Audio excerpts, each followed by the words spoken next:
Okay, let's bring in Jim Barker now as we keep the party rolling on a Football Friday, CFL on TSN. And Jim, I'm going to get to the all-black outfits in a moment, but before I do, all right, the game last night. Your take, man.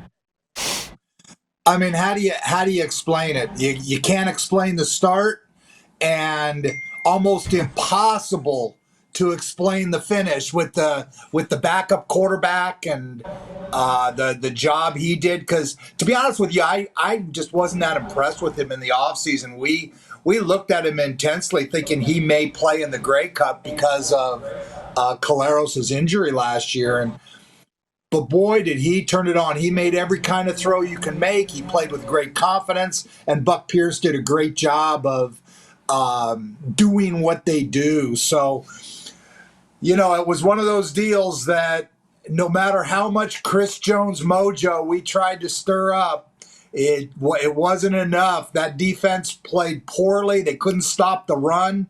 There was one point, they were just getting 8 to 10 yards a crack. A great start, a lot of enthusiasm, but boy, you got to be able to put 4 quarters together. Okay, well, number one, you just pointed out why you all were wearing black, because Chris Jones always wears black. The Chris Jones mojo. We were trying to draw on our inner Chris Jones and help him get that win finally in Commonwealth, but it wasn't going to happen. Do you know why he wears all black every day? Do you want to know the truth? And I know. Well, I know what he told me. Well, because it's slimming. No, he told me it's one less decision I got to make in the morning. That's what he told me. He can say what he wants. He wears it because it's slimming on the sideline. Okay. Well, and what about his comment here where he said, people say we deserve to win and we don't deserve anything, we haven't earned it. I mean, he's taking it right on the chin, man. I respect that. But where do they go from here?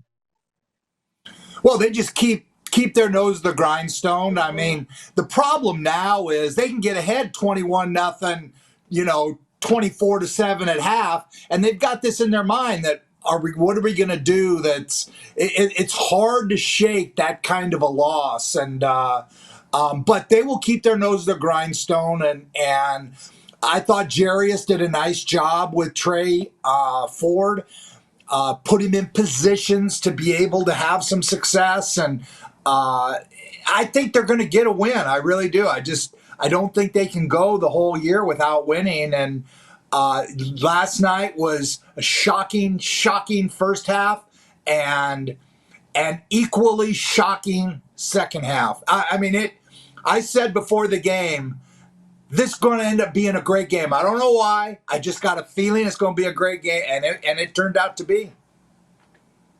I could talk about this all day with you, but let's move. I want to get to all the games. So tonight, Fajardo, Moz, they've both admitted it's personal for Montreal and them going against Sask tonight. Is that the right or wrong approach in your mind? Well, I think it's the natural approach. Anytime you get fired or let go or rejected by an organization, you want to go back and stick it. I've had that happen to me multiple times, and you want to go back and stick it to them. And so this one they've had circled on their calendar. There is no doubt about it.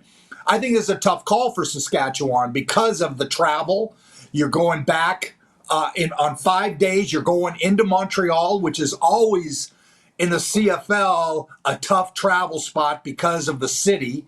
And then that game they played Sunday night was emotionally draining. It was a very difficult game, and they fought it out till the very end and got the win. But those kind of games take something out of you. Now here they are 5 days later playing across the country in Montreal, no less, against the guy that they let go of as their offensive coordinator and their quarterback. And whether Cody plays or not, I think he'll play. If there's any way he can walk, I think he'll play. If he can lift his arm at all. So I think it could be a fantastic game. Montreal has only lost 3 games, and that's to the big 3. That's to BC, Winnipeg, and Toronto. The only games they've lost. So I think Sean Lemon gave their defense a bit of a, I hate to say a bit of a youth kick, but they just gave them a kick, and they played differently with Sean Lemon in there with a different energy. So it's. I think that tonight's game's going to be an exciting one. I think you hit it right. This is the game of the week. And by the way, perusing the game notes, Cody Fajardo's never started against Sask. I guess he's, I think, 32-10 all time. Everywhere else, he's never started a game against Sask, as if you needed another reason to tune in tonight. Now, moving on, for here in Calgary, these Stamps fans, they don't get enough coverage of their team. They tell me that. So they go into BC. The Lions are favored by 6.5 at BC Place Saturday night. What's your thoughts on that game? Well, again, I think Winnipeg gave teams a roadmap on how you can attack this BC defense that was so tough. They're very small on the edges. They're 240 on defense. They've got smaller guys inside. What Winnipeg did was they added a tight end, they added a slot back at times, but they added extra gaps up front, which forced those defensive backs to now have to play a little bit of the run game, which I'm not sure is something they're great at, and it put them in a lot of man coverage. And as you saw, they couldn't hang with the Winnipeg receivers. And again, I think it's a bit of a roadmap on what you have to do. Now, Calgary, that was a big win for them against Toronto, even though Chad Kelly got hurt, and they ended up going against a guy who had never played before and honestly didn't play great, but they got off the mark in terms of doing what they do. Now they're getting Kadeem Carey back, which will give them a bit of a lift anyway, should he play. I'm pretty sure he's going to play, along with Dedrick Mills. And Jake Meyer was, he didn't throw the ball over 10 yards or 14 yards, I think was his longest pass, but he was 22 at 24. The ball never hit the ground. And again, he'll gain confidence with that. So I think that this is a good opportunity for Calgary. I think this is a difficult going into BC. They're very tough there. Their crowd is getting better every week. They're becoming more of a hometown advantage. So it's going to be tough, but I think Calgary can hang with them. And again, I see this as a game that won't shock me if Calgary is able to beat them. I think they have to. Again, we don't know where VA's at in terms of his health, but if VA, if he's not 100% and he has to come out after a quarter or so, and Dominique Davis is playing quarterback, and no knock on Dominique, but he's not a starting quarterback in this league, and I really like their chances to win. So you've got a wobbly VA, you've got question marks at different places. Again, Calgary's starting to get stronger. That was a great win against an undefeated team last week, and I think it's going to make for a really interesting game. Stampeders Watch Party Chart Club, Deerfoot Meadows will be there 5 p.m. kickoff Mountain. By the way, CFL on TSN's Jim Barker is with us. The text line is open. The EMJ Marketing text line, they provide the right keynote speaker for your event. Contact Joe at emjmarketing.com today. They represent both Jim Barker and myself. And the one game that I don't know, the game I know the least about is Ottawa-Toronto. And when I say that, I mean Chad Kelly's status for the Argos Sunday at BMO Field. Argos are still favored by 8.5 at home at Bet Regal, with or without Chad Kelly. Mm-hmm. What do you know about that game going in? Well, without Chad Kelly, I would be all over Ottawa. But I believe Chad Kelly's going to play. I was shocked he didn't go back in the game, and I think that was as much Ryan Dinwiddie understanding that he's got to have Chad Kelly to have a chance to win the Grey Cup. That's got to be his quarterback. And if he doesn't want something that's kind of bad to turn into something real bad. He practiced this week full. I don't think he's going to be a problem to play. And again, that team, they're still an outstanding team. They lost Pickett also, who was probably the one guy on defense that was really almost non-losable because they hadn't been playing anybody else at the Sam linebacker.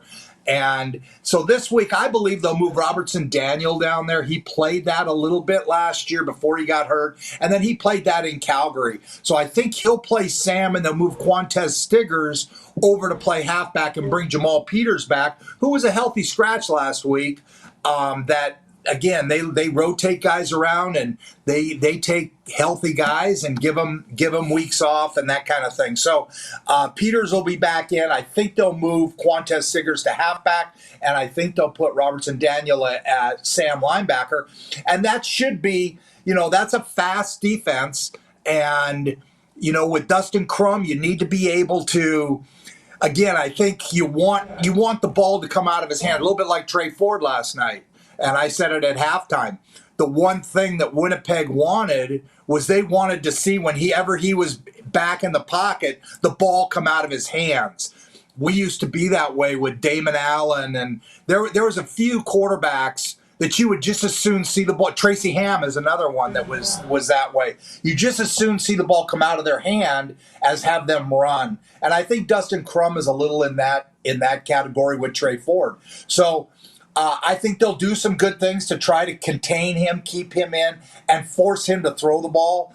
I'm not sure how much pressure they'll put on. I think they'll play a little more coverage. But again, I just think Toronto's a good football team. They're very, very good up front. I think last week Ottawa. I mean, again, one of the scary things about Saskatchewan was they played an Ottawa team that was playing Jacob Ruby at tackle. And their defense looked good. I will give them that. Lanier had a great game. I like Lanier inside. Lanier, I think, prefers to play outside. But I like him inside. But they had a great game. But they're playing against a guy who's never played tackle in this league in a game, Jacob Ruby. They had a very young offensive line on that right side of the line. So that's a little scary to me about Saskatchewan, that that they almost lost that game to a team that was doing that. But I think that Ottawa's offensive line is going to struggle mightily with the Toronto front, and Toronto needs to get their running game back going. They need to make sure they keep the pressure off the quarterback. The one thing Dinwiddie's done is Chad Kelly hasn't had to carry the team, and I think that's allowing him to feel his way in the league. And with Zach Caleros down potentially now, and again, we don't know what's wrong with him. I haven't even heard one report yet. It looked like it was either his shoulder when Coney Ely fell on him, or it could have been his head. If that's the case, that can always be a problem with Zach. So, with keeping Chad Kelly healthy and upright, I think the running game helps them do that. They have an outstanding offensive line, and they need to be able to do that this week against the Ottawa Red Blacks. Great stuff, Jim. I appreciate it. And let me just ask you that. This looked like a black velvet number you were wearing last night. Was it hot? No, it was not hot.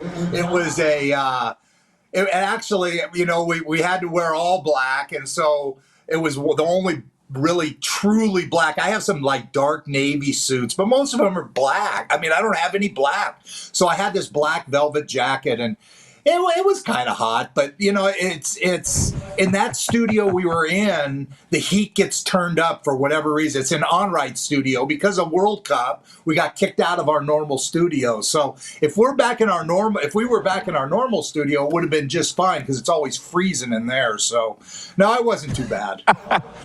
The perils of the business. All right, Jim. Thanks for the time. Enjoy the games. Chat with you next week. Great. Thanks, Rod.